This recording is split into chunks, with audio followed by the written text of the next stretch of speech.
There are a lot of different ways for the church and its preachers to connect with this early healing story of Jesus. We live in a really polarized society these days, a time when the reality of lepers has strong metaphoric power.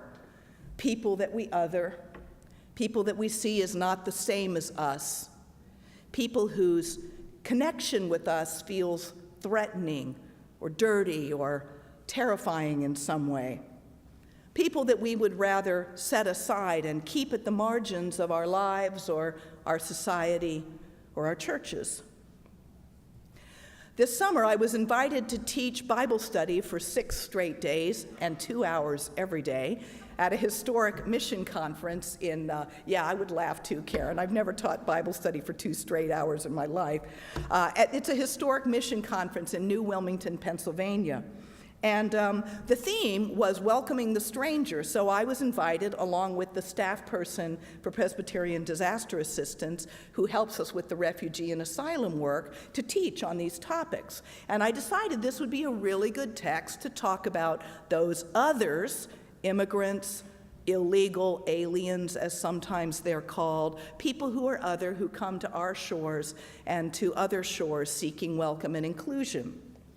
So I was talking about how I was going to use this study at this very traditional Bible conference with a friend of mine, an older lady who was raised as Baptist, and I asked her, what did she think about me using this story sort of as a paradigm for this kind of issue? And she said, actually she was quiet for a really, really long time. And finally, she pulled out the Bible and she started reading the story and kind of scratching her head. And I was thinking, now this is a really good idea. What on earth is taking you, so long? And I finally said, Bonnie, do you not agree that this is a good story? And she said, well, she's from South Carolina. Well, it's a real powerful story, she said. And I know you will do a fine job with it. But her voice trailed off then, and I had to prod her again. And I said, well, didn't you say this meeting was with all the missionaries? I said, yes. Well, she said, I'm just wondering, in this meeting with this story, who gets to be Jesus and who gets to be the leper? Who gets to be Jesus and who gets to be the leper in this story and in our stories? I think that's an excellent question. At the beginning of Jesus' ministry, the way he is going to be Jesus and help take care of lepers seems really, really clear. While the disciples hunt for him, as the story tells us, it's kind of a harsh word, as Jesus is praying alone in the dark and the disciples are hunting for him, Jesus seems to know what his mission is. And when they find him and say, everyone is hunting for you, he says, all right, let us then go on to the neighboring towns and preach the good news, for that is what I have come to do. That was a clear mission statement. That's a clear purpose. And how was Jesus to know, and how were his disciples to know, that fulfilling that simple mission would become so very complicated so very quickly? If you choose, you can make me clean. That is the very point at which Jesus' ministry in the Gospel of Mark gets complicated.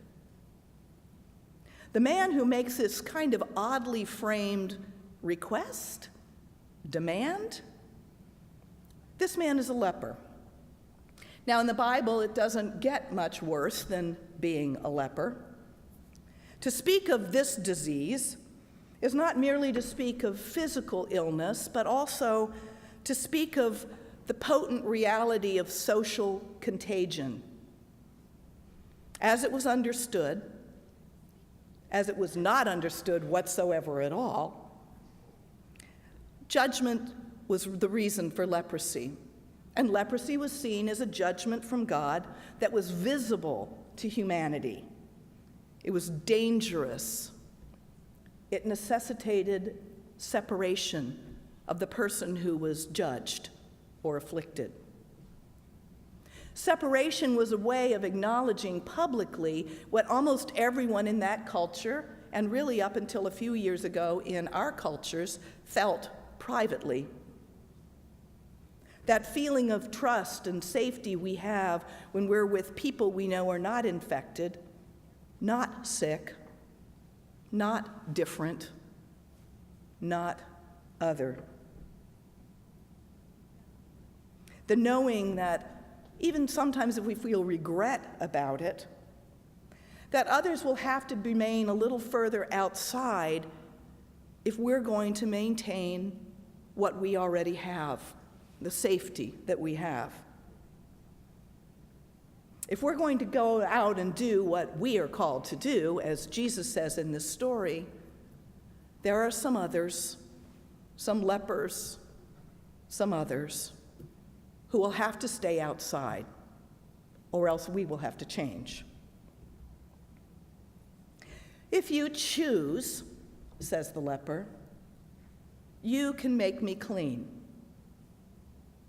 So let's pause for a moment and just consider how strange this request is, and that with no apparent sense of desperation, no apparent attempt to manipulate or coerce Jesus into feeling sorry for him, this man in dire, desperate straits offers Jesus a gracious, open-ended request, a choice.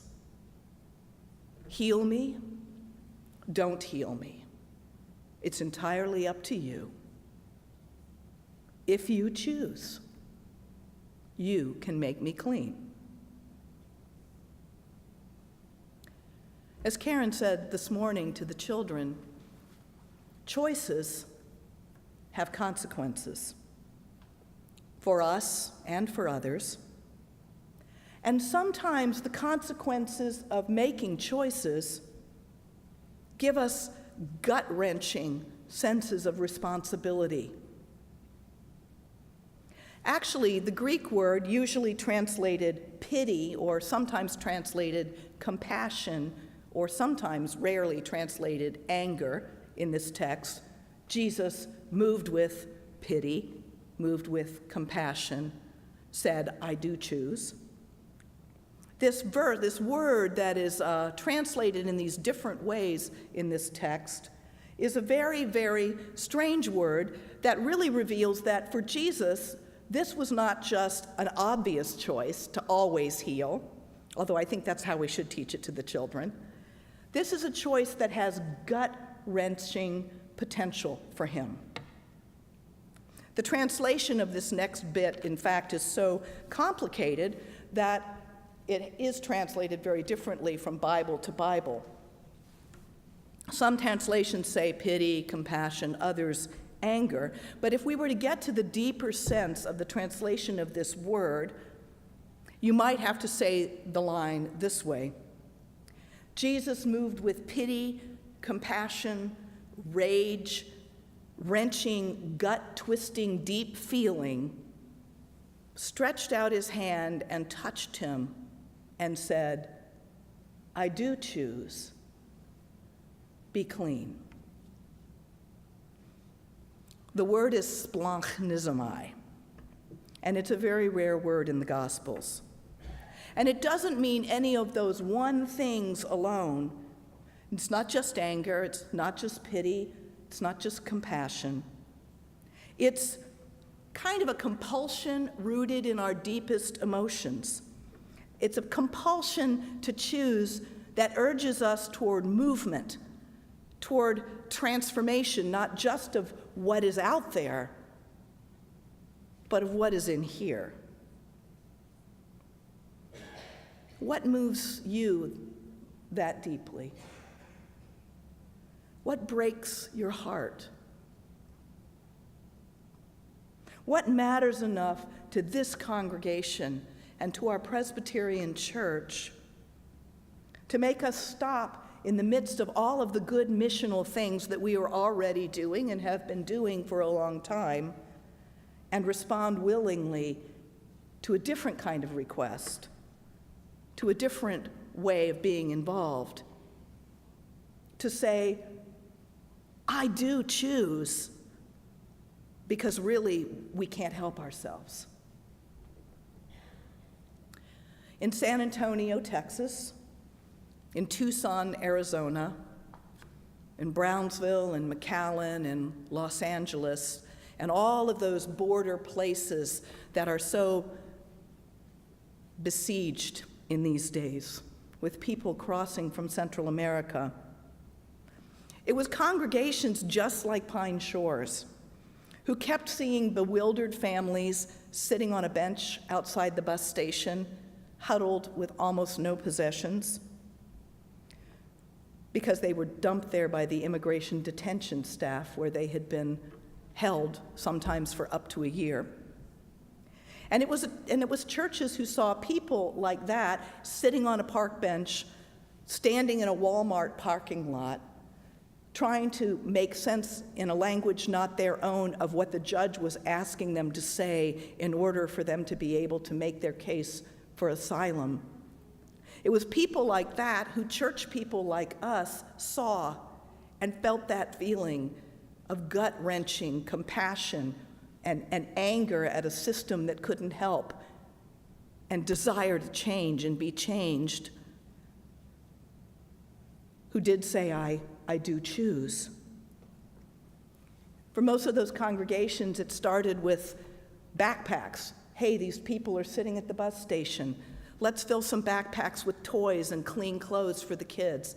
Let's fill some backpacks with food that they can take.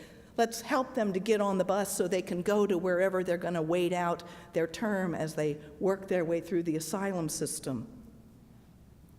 Then it proceeded to, hey, these people need a place to stay for a night or a couple of nights or a few months. Let's rehab that house that the church isn't using for a manse anymore and turn it into a welcoming place. And in California and LA, it was, hey, these little kids are going before judges by themselves because their parents have been taken away. They should not be forced to make an asylum claim, a little child all alone.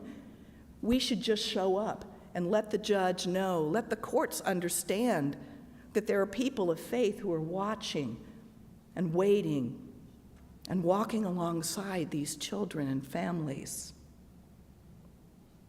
It expanded after that as people listened to these stories and got to know the people, so that some churches, one in Tucson, Southside Presbyterian, said, we have to do more. We have to both advocate with our government and maybe this family that's been deported, we're just going to have to show them sanctuary and protect them. So that all over our country, as we struggle as a people with the welcome of folks who are desperate and have to leave where they are in order to keep their families safe and in order to survive, churches all over this country have listened to the hard dialogues we're having as a nation and been moved in their gut to turn aside from what they normally do and to reach out their hands and say instead, we do choose. Be clean. Be part of us. Be welcome. Lest I make this sound like it's an easy choice to be moved with gut-wrenching compassion and to start doing a ministry you've never done before, let me also point out what happens toward the end of this story. Because in this story, there is an important moment for Jesus and for us. For while Jesus doesn't hesitate to follow the deep movement of the Spirit that compels him to get involved, in every action there is, isn't it physics say, an equal and opposite reaction? And after Jesus does this, touches a leper, which of course is forbidden by the law, his first instinct is not to say, oh, well, there goes that restriction. His instinct is to say, maybe you should go to the priest, do the things that are required, show that you're clean, because as soon as you can prove that you're clean, then I'm clean. And so Jesus tells him, go and do the things that the priest prescribes.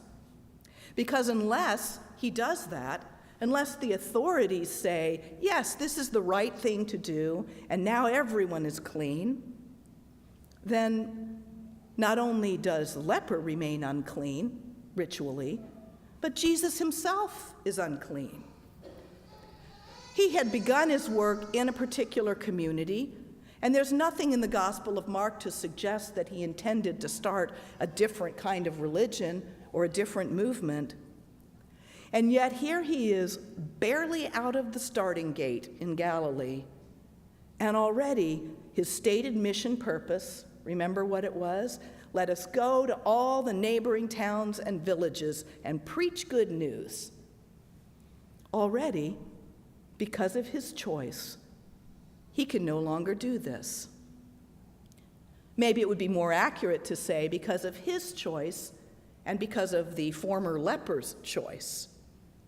Because Jesus himself has now been made unclean, which means that he cannot go into the cities. He has to stay outside. Jesus, in a way, by his act of cleaning, becomes himself a leper. And the leper, in a way, because he has been cleansed and because now he feels within himself the boldness to not feel that he has to go and prove that by going to the priests, in a way, this leper becomes a kind of Christ to Jesus by saying there's an even larger freedom that is created by the act that you set into motion through healing me. Because it is for freedom that we have been set free. Who gets to be Jesus? Who gets to be the leper? If we recognize the Christ when good news is preached and freedom and salvation are proclaimed and lived, then the leper is indeed part of Christ and Christ's work in this story.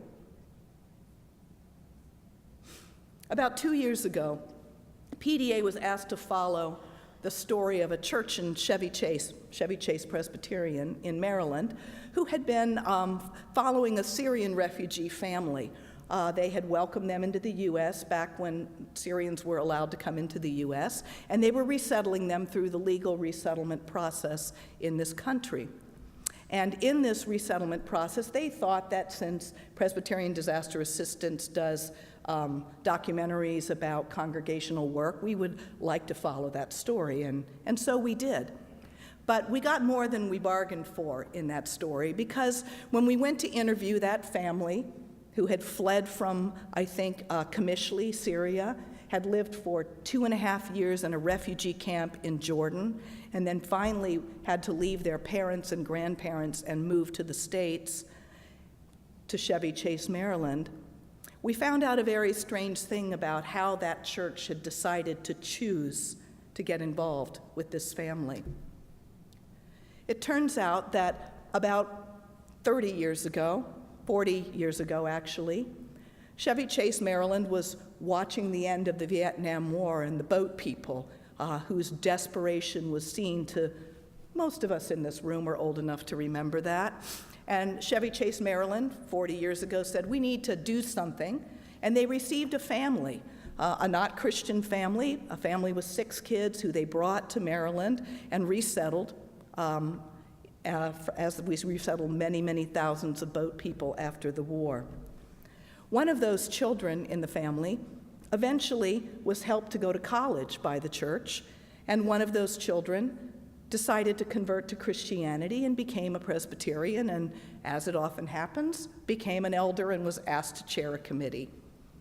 Her name was Loan Fan, and she was the chair of the committee the mission committee of that church, and this is what she said. 40 years ago, this congregation chose to receive my family and to walk alongside us, never trying to compel us to be anything other than we were, but just loving us and welcoming us.